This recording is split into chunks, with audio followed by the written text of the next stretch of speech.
Welcome to. Oh, I've got a banner up that I shouldn't have up. Welcome to uh, Under the Radar. This is Under the Radar, the week of September 15th.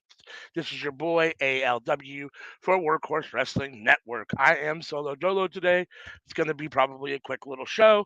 I'm going to talk about MLW, Impact, and Ring of Honor from this week. I'm not going to talk about BTE. I did watch some of it. I haven't watched all of it yet. And that's ultimately CM's thing. Uh, she's not here this week, but she should be back next week.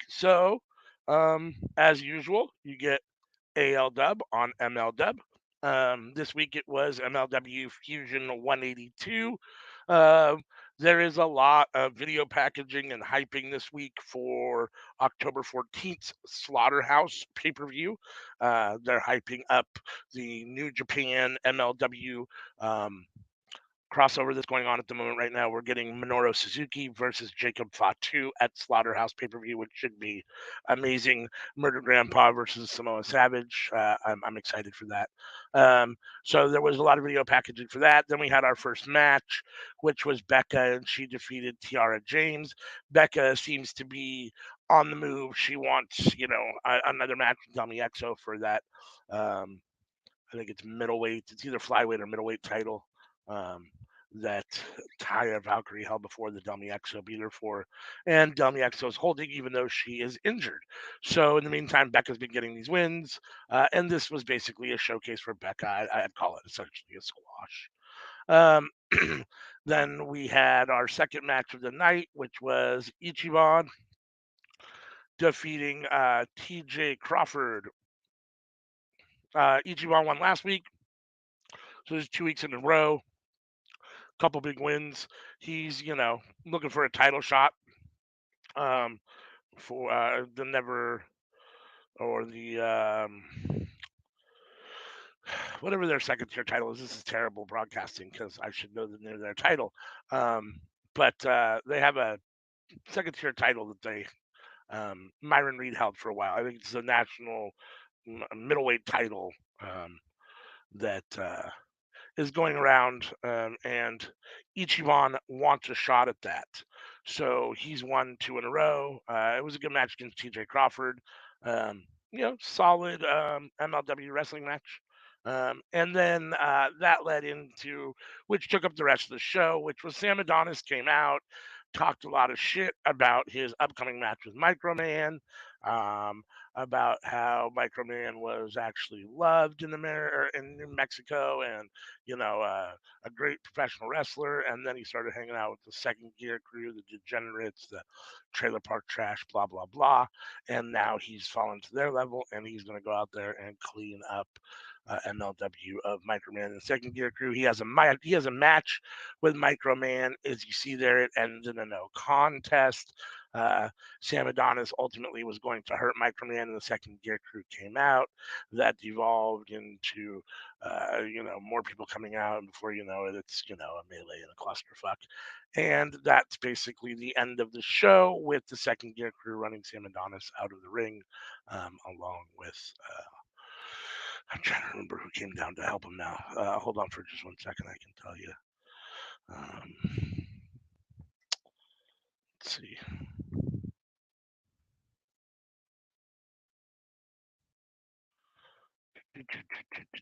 This is terrible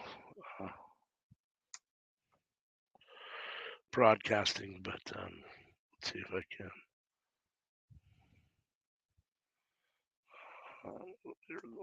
Nine.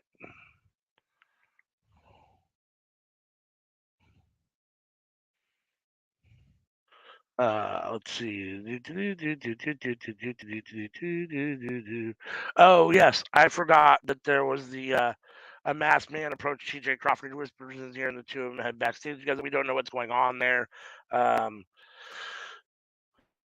Let's see. Oh, Love Doug came out for the Becca match. He's chasing after Becca. Microman Schnitsky, that's who it is. I apologize. This is World Titan Federation, which is Mr. Saint Laurent. Um, It comes out was Snitsky's his boy. Sam Adonis is going to be his boy now, and he's got Matt Cardona also. So they come out and they start defending Microman from Snitsky after they prevent him from being punted like a football. Um, so that's basically um, MLW for this week. That shifts us into Impact from last night, which was their 1000th episode. And as you would think it would begin, it's pre-taped, it's pre-recorded. They're going to do one, I guess it's two parts, 2 nights essentially. One night last night, the 14th, and the other night will be next Thursday, the 21st. Will be, 1000th episode part two, I suppose, or whatever they're going to end up calling it. Um, this one started with Scott D'Amore in the ring, saying, we're so happy for the 1000th episode, blah, blah, blah, blah, blah. Crowds cheering. And he wants to, bring out the Knockouts division because they are such an intricate part of Impact and what Impact has been over the years. That the Knockout division is widely considered the best women's division in wrestling. And so that's what he wants to do. So he brings out. All of them, and you get he brings out Gail Kim first, and he calls her the best knockout, the greatest knockout in history. Um, and they have a little video package, and then the beautiful people's music hits, and you get Velvet Sky and Angelina Love. They come out and they make their classic entrance, and they show some clips of some people, some more. Velvet calls it security cam footage at Walmart. And Gail Kim says, they're being rude and obnoxious, blah, blah, blah. Then ultimately, Giselle Shaw, Savannah Evans comes down, or, the Chantourage, as they're called. But it's her with Jay Vidal and Savannah Evans. They come down. They try to stake their claim. They're kind of on the side. They're heels, so obviously they're kind of on the side of the beautiful people, but um, heel women are catty, so they don't really quite get along. But they do. They talk some shit back and forth. And then Jordan Grace comes out. She looks really swole right now. I don't. Yeah, her arms are huge. And she comes out and she talks for a little bit about, naming some of the greats. She mentions Tara and ODB, Tracy Brooks, and Gail Kim, of course. And then she says the rest were annoying, vapid bitches. Which, the beautiful people obviously didn't care for, nor did Giselle Shaw. And then out came Deonna Purrazzo. Deonna Purrazzo says, we're in the age of the virtuoso, blah, blah, blah. And that it started when she beat Grace for the title. And then Trinity comes out to remind them who wears the title. Ultimately, this devolves into Awesome Kong coming out, and then Mickey James coming out. And what we're going to do is have ultimately a huge knockouts clusterfuck, 5-on-5, I think it's a 7-on-7 um, tag team match. Kind of the Mickey James dubs them Team Over. It is Trinity, Gail Kim, Jordan Grace, Awesome Kong, and Mickey James. So that's 5 women. They are Team Over, and they will be fighting. Um, I assume Angelina Love, Velvet Sky, or Savannah Evans, Jay Vidal, and uh, or not Deonna Purrazzo and Savannah Evans. Jay Vidal probably will not be involved. So that should be next week on part two of the 1000th episode. And then we had EY backstage um, talking to America's Most Wanted, James Storm, and oh man, that's terrible. I'm drawing a blank on the other guy's name. Hold on. Anyhow, and they're backstage with uh, Santino comes backstage with Shark Boy and Chris Harris. That's what I thought. Yeah, Chris Harris. Um, and Santino says he needs help and offers to make Shark Boy deputy of the show. Shark Boy obviously says, Shell, yeah," and is excited for it. Then we have the Feast or Fire match, which is a big. They have they put the little I don't know what you want to call it. It's not really a pole. It's like a little mini stanchion in each corner, and they put a briefcase up. So there's four briefcases, and I think there's what 8 men, 10 men. Chris Bay, Crazy Steve, Moose, Yuya Uemura, Alpha Bravo, Bupinder, Black Taurus, Brian Myers, Heath, Jay Vidal, Joe Hendry, Johnny Swinger, John Schuyler, and Jonathan Gresham, Kevin Knight. PCO, Laredo Kid, Steve Macklin, Sammy Callahan. There's a whole bunch of people. I think it's like 10 or 15 people in the match. And ultimately, it comes out with Skyler ends up with briefcase 3, and Crazy Steve gets hold of briefcase 2. Yuya Uemura gets a hold of briefcase 4, and Moose has briefcase 2. So in each briefcase is either a fired note or a contract for a match. I believe it's a world championship match. And I don't know. I'll be honest with you again, this is bad uh, broadcasting, but I don't remember if how many fired there are. If there's only one fired, but one of these guys is going to get fired. It will either be uh, John Schuyler, Crazy Steve, Yuya Uemura, or Moose. My guess is that one of the probably John Schuyler. Although Crazy Steve, I don't know what's going on with him, so he may be ready to leave. I haven't heard anything about his contract. I know that he's going through kind of a change. They're not getting rid of Yuya or Moose. So it seems to me that the only one that's really on the outside kind of looking in would be John Schuyler. So he's probably got the fired briefcase. Um, that led into Team 3D's first match in 7 years together, and they wrestled the Desi Hit Squad, Champagne Singh and Rohit Raju. Um, this is a it was a short match. It wasn't very long.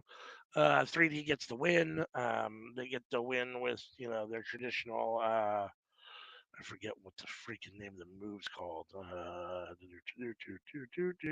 Hold on for just a second. I can tell you what it's called. 1, 2, 3. Devon gets a signature headbutt, spine buster to Sing. Devon with the flying headbutt off the top rope. 1, 2, 3. Then they get the tables, and Rohit gets put through a table by Bully Ray. Very classic. Um, Dudley Boys match. Of course, it's fun to see these guys back together. This was really the only time I ever liked Bully Ray when he was with Devon and they were the Dudley Boys. Um, this was fun to see them back again. I don't need to see them a whole lot. They're both old, and I know Devon doesn't really want to wrestle anymore, so I think this is just a one-off type thing. But it was good to see them back, and doing their thing. Then we were at Josh Alexander comes out and speaks. He talks about how he's back, and not very long into him speaking, out comes Alex Shelley, and they have basically a face-off about the title. Josh Alexander wants to fight whenever Alex Shelley says, "Let's do it right now," the Rascals come out and attack them. Um, and Josh, ends up sending both the Rascals out of the ring, and he and Shelley are face to face. The Rascals attack again. Miguel ends up kicking Josh in the face as Shelley leaves and watches Josh kind of get beat up. They will be wrestling what's in the next week. Let's see. No, but they'll have a match I don't know when it'll be, but they'll be scheduling a match for that. Trey and Alexander next week. Oh, I'm sorry. Let me rephrase that. The next scene was backstage. Sharkboy confronts Rascals. He books Trey and Alexander for next week. Santino calls Sharkboy unnatural and shakes his hand. Kenny King came in complaining about losing his title to Tommy Dreamer at Victory Row last weekend. And Santina and wants a rematch. Instead, he booked Kenny King versus Eric Young for next week. So then we had Frankie Kazarian and Tracy Brooks. They defeated Alicia and Eddie Edwards. Tracy Brooks got the win here. This has been going on for a while. This feud has been going back and forth. I don't imagine it's quite over yet, although I'm bored with it and I think it feels stale. It was interesting kind of when it was Eddie and Kaz. Now that the wives are involved, I really don't care all that much. It's good to see Tracy Brooks, Hall of Famer in the ring. They did announce, and I say Hall of Famer because they did announce after the match that she is going to be inducted into the Impact Hall of Fame this year, 2023. So congratulations to Hall of Famer Tracy Brooks. A huge part of the Knockouts division, a huge one of the women that paved the way and built the Knockouts division. So she is all deserved of that honor. So then we had Tommy Dreamer speaking backstage about winning the Digital Media Championship. And that led into our X Division title match, which was Chris Sabin versus Leo Rush in a really good match. I was surprised Chris Sabin beat Leo Rush here for his now 10th uh, X Division championship or title reign, I guess we'll call it. Um, I'm not sure why Leo Rush didn't win here and hold on to the belt a little bit longer. I don't he goes by the problem child. Maybe that's what's going on. He seems to have not issue. I don't want to say issues everywhere, but for whatever reason, he bounces around a lot. I don't know anything about why or what's going on. I just know that he bounces around a lot, and it seems like he has a hard time. Maybe just I don't know being in one place for any period of time. So I was surprised when he won the belt, and then I was surprised that he actually lost it because it's been what? It's only been a month. I think he had one title defense in between winning it from Chris Sabin and now losing it again to Chris Sabin. So I guess we'll see what's going on with Leo Rush. But Sabin has the belt back, and that was the main event of Ring of Honor of Impact this week of their part one of their 1000th episode. They will have again part two next week, September 21st, and it should be good. There will be Trey Miguel versus Josh Alexander. You will have Kenny King versus Eric Young. And I think next week you'll have the big knockout cluster fuck match with the 10 women, um, five on each side. So it was an okay episode of Impact. I would say it was a middle of the pack, as we like to say here on Workhorse, either front, middle, or back of the pack.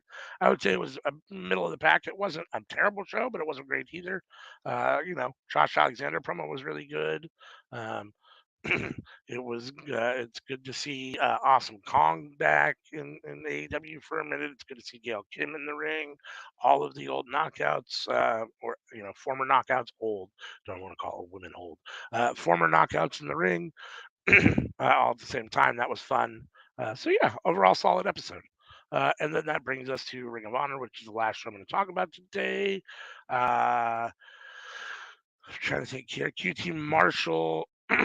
This was, about an hour, almost a 2 hour episode. So another dense episode, a little long. I prefer them when they're about an hour and 15 minutes, which they are periodically.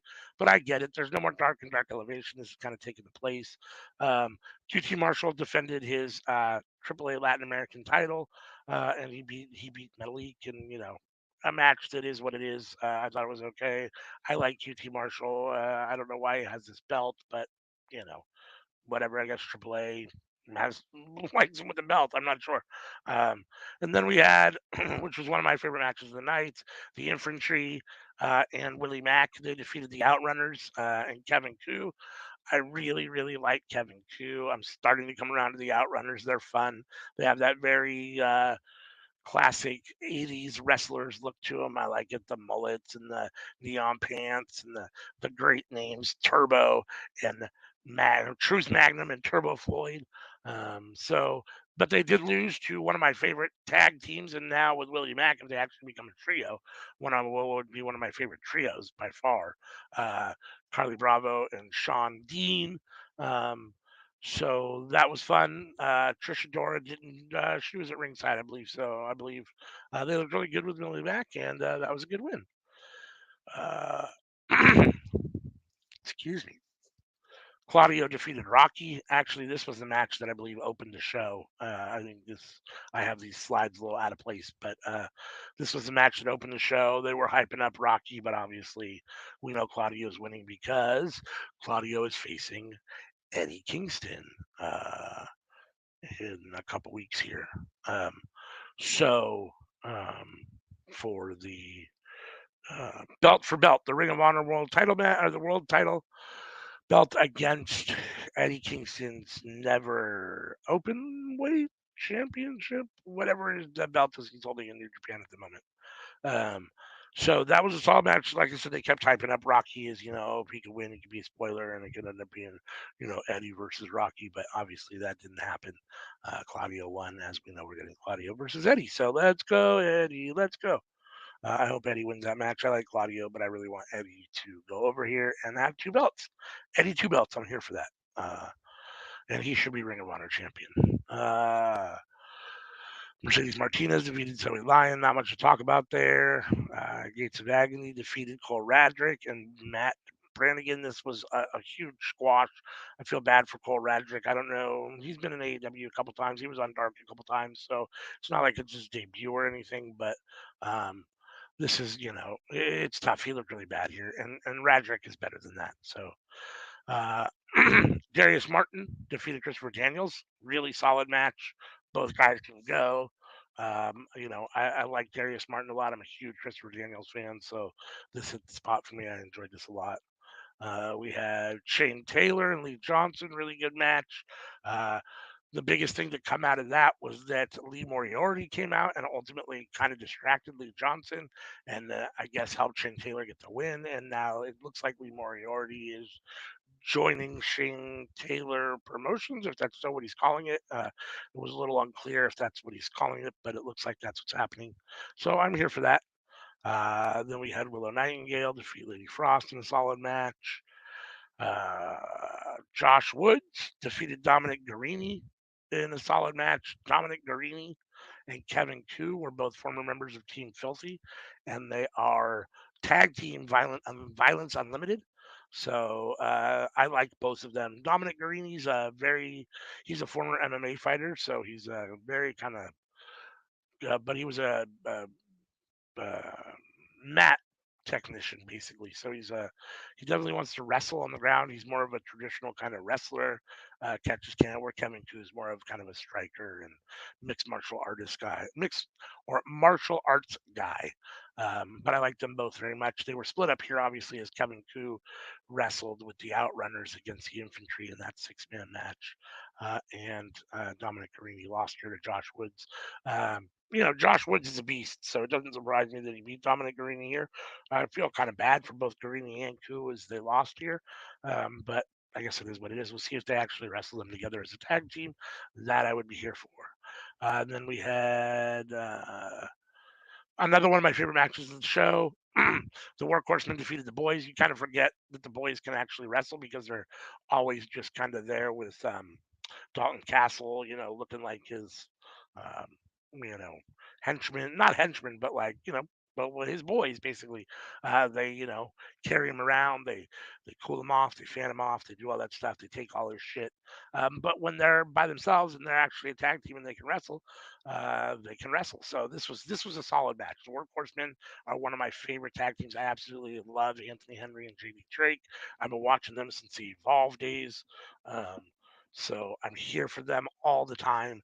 And the boys, Brandon and Brent, showed out and they can really wrestle. And this was a solid match. I enjoyed it. And then we were to our main event of Ring of Honor this week, which was AR Fox defeating Tony Nese in what is a bit of an upset. I mean, only because Tony Nese has been winning and he's been getting over. He's a heel who's doing, this training. He wants everyone to train with him. He's going to make everybody healthy. And so he comes out and wants everyone in the crowd to train. Now, he never actually gets to do any of that because he's always interrupted by his opponent or who's ever coming out to talk some shit to him or to, interrupt him. And of course, he didn't this time. Air Fox comes out and they have this match. But Tony Nese is kind of on an upward trajectory, although he's really only on Ring of Honor, where AR Fox has been on AEW a lot.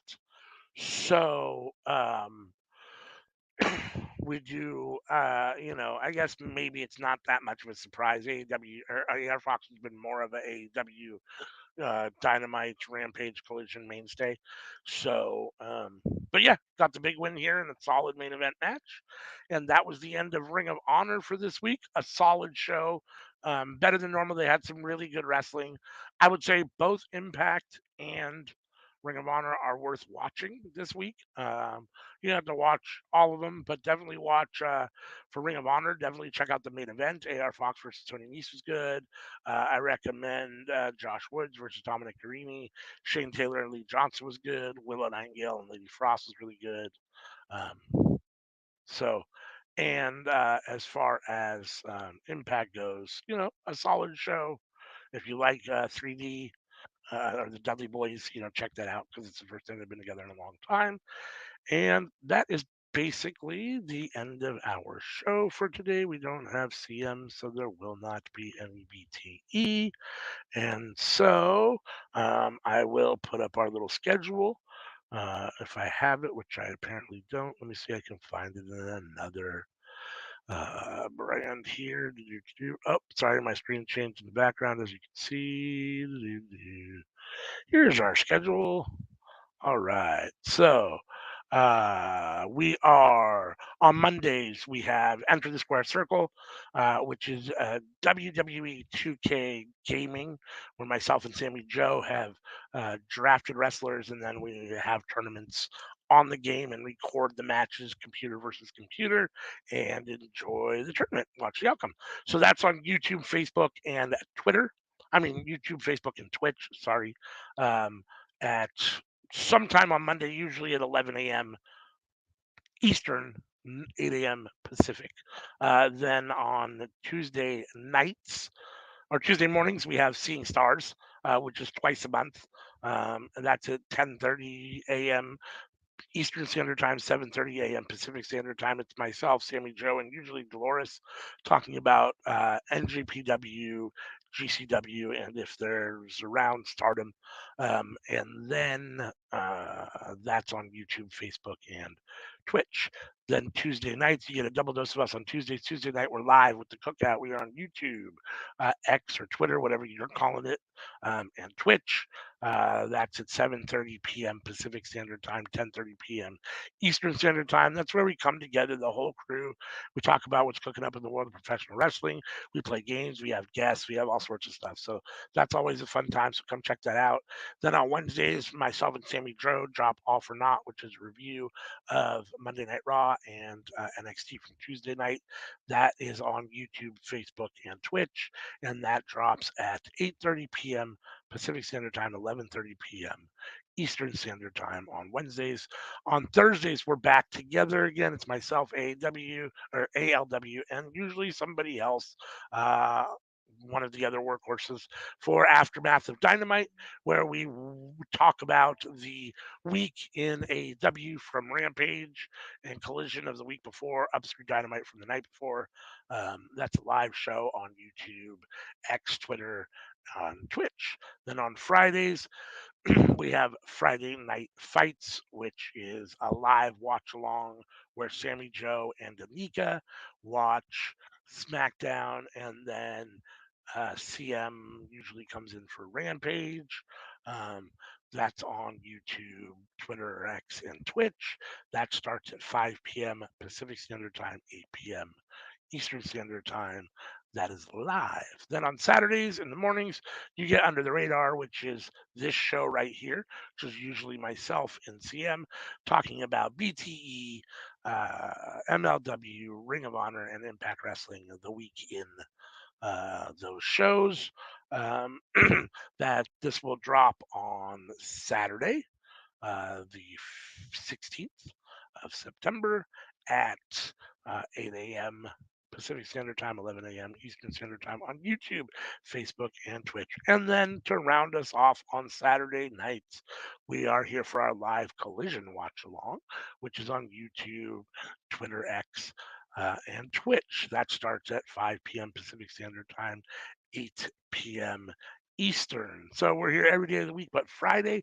So please, if you're not subscribed, please subscribe to the channel.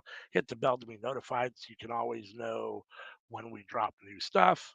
And thanks for joining me today. Sorry that you had to listen to me drone on, but hopefully I gave you all the information you were looking for. I will see you next time. Until then, peace.